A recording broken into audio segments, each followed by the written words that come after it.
الحمد لله رب العالمين والعاقبة للمتقين والصلاة والسلام على سيد المرسلين وخاتم النبيين سيدنا محمد وعلى آله وأصحابه أجمعين.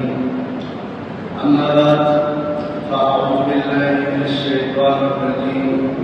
بسم الله الرحمن الرحيم. إن الله اشترى من المؤمنين أنفسهم وأموالهم بأن لهم الجنة يقاتلون في سبيل الله فيقتلون ويقتلون وعدا عليه حقا في التوراة والإنجيل والقرآن ومن أوفى بعهده من الله فاستبشروا ببيعكم الذي بايعتم به وذلك هو الفوز العظيم. صدق الله العظيم.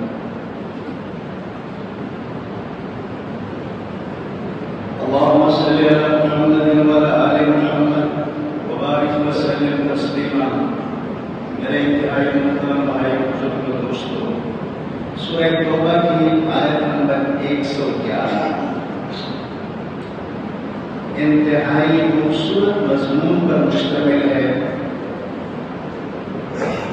بلکہ آپ کے لیے، میرے لیے، ہر مسلمان مرد عورت کے لیے اس آیت کو سمجھنا بہت ضروری ہے. پہلے ترجمہ کرو. میں ہمیشہ کہتا ہوں کہ ترجمے سے بات سمجھ میں آ جاتی ہے. اللہ تعالیٰ کے کلام میں معجزہ ہے، ترجمے سے جو اللہ نے فرمایا وہ ہماری سمجھ میں آ جاتا ہے. میں ترجمہ کرتا ہوں، آپ سن لیجیے. اللہ نے فرمایا ان اللہ اشتری من المؤمنین انفسهم واموالهم بأن لهم الجنہ. بے شک اللہ نے مومنوں کی جان اور مال کے بدلے میں ان سے جنت کی بیع فرمائی. اللہ مومنین کی جان اور مال کے عوض جنت کا سودا کیا ہے. آسان سودا کیا ہے جنت کا. یقاتلون فی سبیل اللہ، یہ لوگ اللہ کے راستے میں لڑتے ہیں. فیقتلون، قتل کرتے ہیں. ویقتلون، قتل ہوتے ہیں.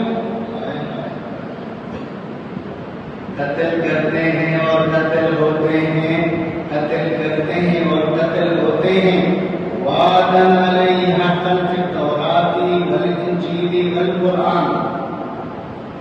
ان لوگوں کے ساتھ اللہ کا سچا وعدہ ہے، تورات میں بھی، انجیل میں بھی، قرآن میں بھی.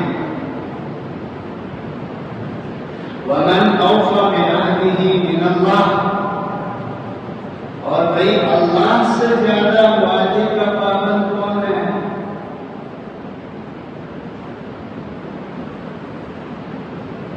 فاستبشروا ببيعكم الذي بايعتم به. لہذا اس سودے پر خوشیاں مناؤ. کیا کرو؟ اس خرید و فروخت پر خوشی مناؤ. وذلك هو الفوز العظیم. اور یہ سودا اللہ کے ہاں بہت بڑی کامیابی ہے. آیت کب نازل ہوئی؟ اس واقعے کو سمجھنے سے بات اور سمجھ میں آسان ہو جائے گی. آپ صلی اللہ علیہ وسلم کے نبی ہونے کے 12 سال میں مکہ مدینہ منورہ سے 12 بندے مکہ آئے. آپ صلی اللہ علیہ وسلم کے ہاتھ میں بیعت کی اور آپ صلی اللہ علیہ وسلم نے ان کو نصیحت کر کے واپس مدینہ بھیج دیا. اس کو کہتے ہیں عقبہ اولا. حج کے دنوں میں مینا کی وادی میں یہ بیعت لی گئی تھی. 12 بندے تھے. نبوت کے 13ویں سال 73 مرد اور 2 عورتیں مدینہ سے آئی. حج کے دنوں میں مینا کی گاٹھی میں آپ صلی اللہ علیہ وسلم سے ان حضرات نے مغرب کے بعد ملے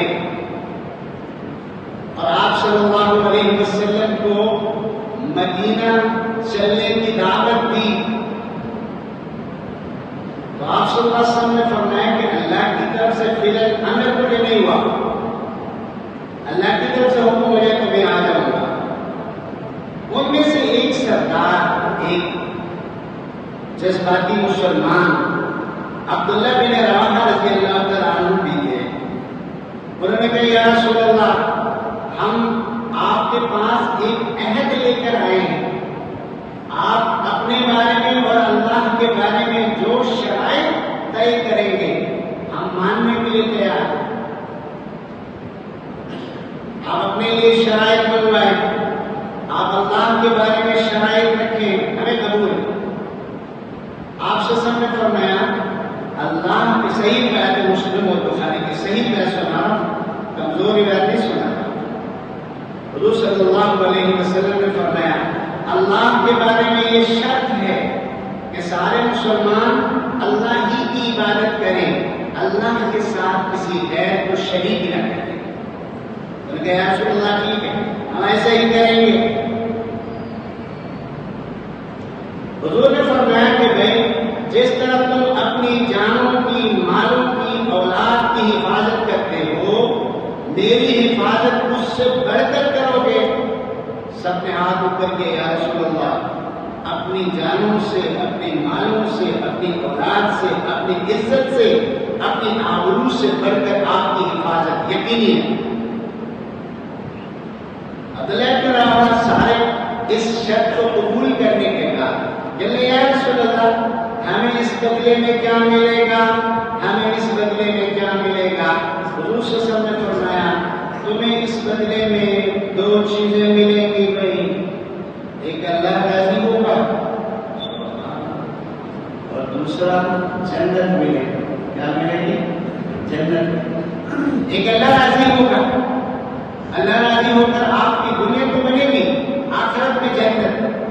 یہ بیعت ختم ہوئی, جبریل علیہ السلام یہ آیت لے کر حاضر کہ بھائی اللہ نے مومنوں کے جان اور مال کے بدلے میں ان سے جنت کا سودا کیا. کیوں؟ یہ اللہ کے راستے میں اللہ کے لیے جان دیتے ہیں, جان لے لیتے ہیں. اور اللہ کا یہ وعدہ موسیٰ علیہ السلام کے زمانے میں تورات میں, عیسیٰ علیہ السلام کے زمانے میں انجیل میں, اور یہ نبی جی آپ کے زمانے میں قرآن کا حصہ ہے. بشارت ان کو جو تمہارے سامنے ہیں, اصول قیامت تک آنے والے ہر مسلمان کے. بشارت ان لوگوں کو جو آج آپ کے سامنے ہاتھ میں ہاتھ رکھ کر بیعت کر رہے ہیں. اور میرا یہ اصول کہ جس مسلمان نے دین کے لیے مال کو لگایا, دین کے لیے جان کو لگایا, میرے رب راضی ہو کر اس کو جنت عطا کر. صحابہ کا سوال, صحابہ کی بیعت اسی وقت قرآن نازل ہوئی, ان کے لیے بشارت. ہمارے لیے اللہ کا یہ اصول ہمیشہ ہمیشہ قرآن کا حصہ بنا کہ وہ مسلمان نہ دولت, اپنا وقت, اپنی جان, اپنا مال اللہ کے دین پر لگائیں گے, اللہ راضی ہو کر ان کو جنت عطا فرمائے. کتنی بڑی, کتنی. لیکن مزے کی بات کیا ہے, مجھے یہ بتائیں ہماری جان ہماری اپنی ہے, کس نے دی ہے؟ ہمارا مال ہماری اپنی ہے, کس نے دیا؟ اللہ نے. جان بھی اللہ نے دی ہے, مال بھی اللہ نے صلاحیت کی بنیاد پر اللہ نے عطا فرمایا. اپنی دی ہوئی چیز کو اللہ استعمال کروا کے ہم سے راضی بھی ہوتے ہیں, ہمیں جنت بھی عطا کرتے ہیں. اس کو کہتے ہیں رحمان اور رحیم اللہ. یہ ایسے ہی ہے جیسے آپ 1,00,000 روپے کسی غریب کو دے دیتے ہیں اور اس کو کہتے ہیں کہ میرے دوست یہ کسی مسجد میں لگا دے, آپ کو بھی ثواب ملے گا, جنت میں آپ کے لیے بھی اللہ کہتا ہے پیسے آپ کے ہیں، غریب کو فائدہ دیا، یہ کیا؟ یہ اللہ کا رحم و کرم ہے، یہ اللہ کا فضل احسان ہے۔ ہمیں اللہ کے کلام کو سمجھنا شروع کریں گے نا اپنی اصلاح کی، خدا کی قسم ہمارا ایک قرآن درست کرے گا، ہمارے ایمان کو بنائے، ہمارے اعمال ٹھیک ہوں، ہمارے معاشرے کے اندر علم آئے۔ آج ہمارے معاشرے کے اندر جہالت کی وجہ سے مسائل ہیں، یہ نفرتیں، یہ دشمنیاں، یہ حسد، یہ کینہ، یہ دوست، یہ نفرتیں جہالت کا نتیجہ ہے۔ جہالت اٹھ جائے، المؤمنون اخوہ، مسلمان آپس میں بھائی بھائی بنے۔ اسلام ہمارا دین سلامتی والا دین، امن والا دین، عافیت والا دین، لیکن مسلمان ٹکڑے ٹکڑے ٹکڑے ہو کر مختلف ٹکڑوں میں بٹ چکے۔ اتنے حصوں میں بٹ گیا ہوں میں، اپنے حصے میں کچھ بچا ہی نہیں ہے۔ اتنے حصے ہمیں کر لیا لوگوں نے، اور ہمارے اپنے حصے میں کچھ نہیں سوائے لڑائی، سوائے نفرت، سوائے ایک دوسرے سے دشمنی۔ اس آیت کے اندر دیکھو کتنا خوبصورت فیصلہ ہے کہ میرے بندو دین کے لیے جان لگاؤ، جنت یقینی، دین پر مال لگاؤ، جنت یقینی۔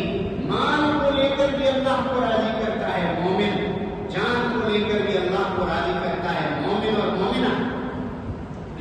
کہتے ہیں کہ قرآن مجید کی سب سے زیادہ خوشخبری والی آیت ہے مسلمانوں کے لیے۔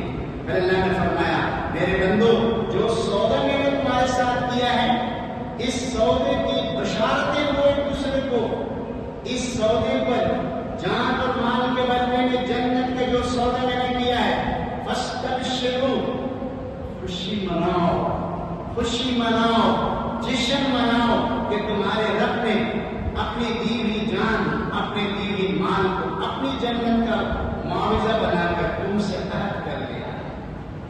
تو میرے محترم بھائی بزرگ دوستو، آیت بڑی پیاری ہے۔ آخر میں اللہ نے فرمایا وَذَلِكَ الْفَوْزُ الْعَظِيمُ، میرے بندو اگر سمجھو گے تو یہ بہت بڑی کامیابی ہے۔ جان کو اللہ کے لیے لگانا، مال کو اللہ کے لیے لگانا، اللہ کو راضی کرنا، فرمایا کہ بہت بڑی کامیابی ہے۔ یقیناً ایسا ہی ہے، جس مسلمان نے رب کو راضی کیا اس کے سارے معاملات حل ہو گئے۔ جس مسلمان مرد نے، عورت نے، جوان نے، بوڑھے نے رب کو پایا، سب کچھ پایا، اور جس نے رب کو نہیں پایا سب کچھ کھو گیا، سب کچھ کھو گیا۔ اے محترم، کل میں کتاب پڑھ رہا تھا، مجھے بڑی خوشی ہوئی۔ میرے اور آپ پر کتنا عظیم مہربانی والا رب ہے، مجھے اور آپ سے کتنے پیار اور محبت کرتے ہیں یار۔ بزرگ لکھتے ہیں اگر اللہ ایک نیکی کے بعد آپ کو دوسری نیکی کی توفیق دیتے ہیں، 100% یقین کرو پہلی نیکی قبول ہو گئی ہے۔ فرض نماز پڑھی، سنتیں پڑھی، قرآن کی ایک آیت سنی، درس کی چند باتیں سننے کی، دین کی توفیق عطا فرمائے۔ خدا کی قسم یہ آپ کی قبولیت کی اللہ تعالیٰ کا سلسلہ ہے۔ نیکی کا اجر کیا ہے؟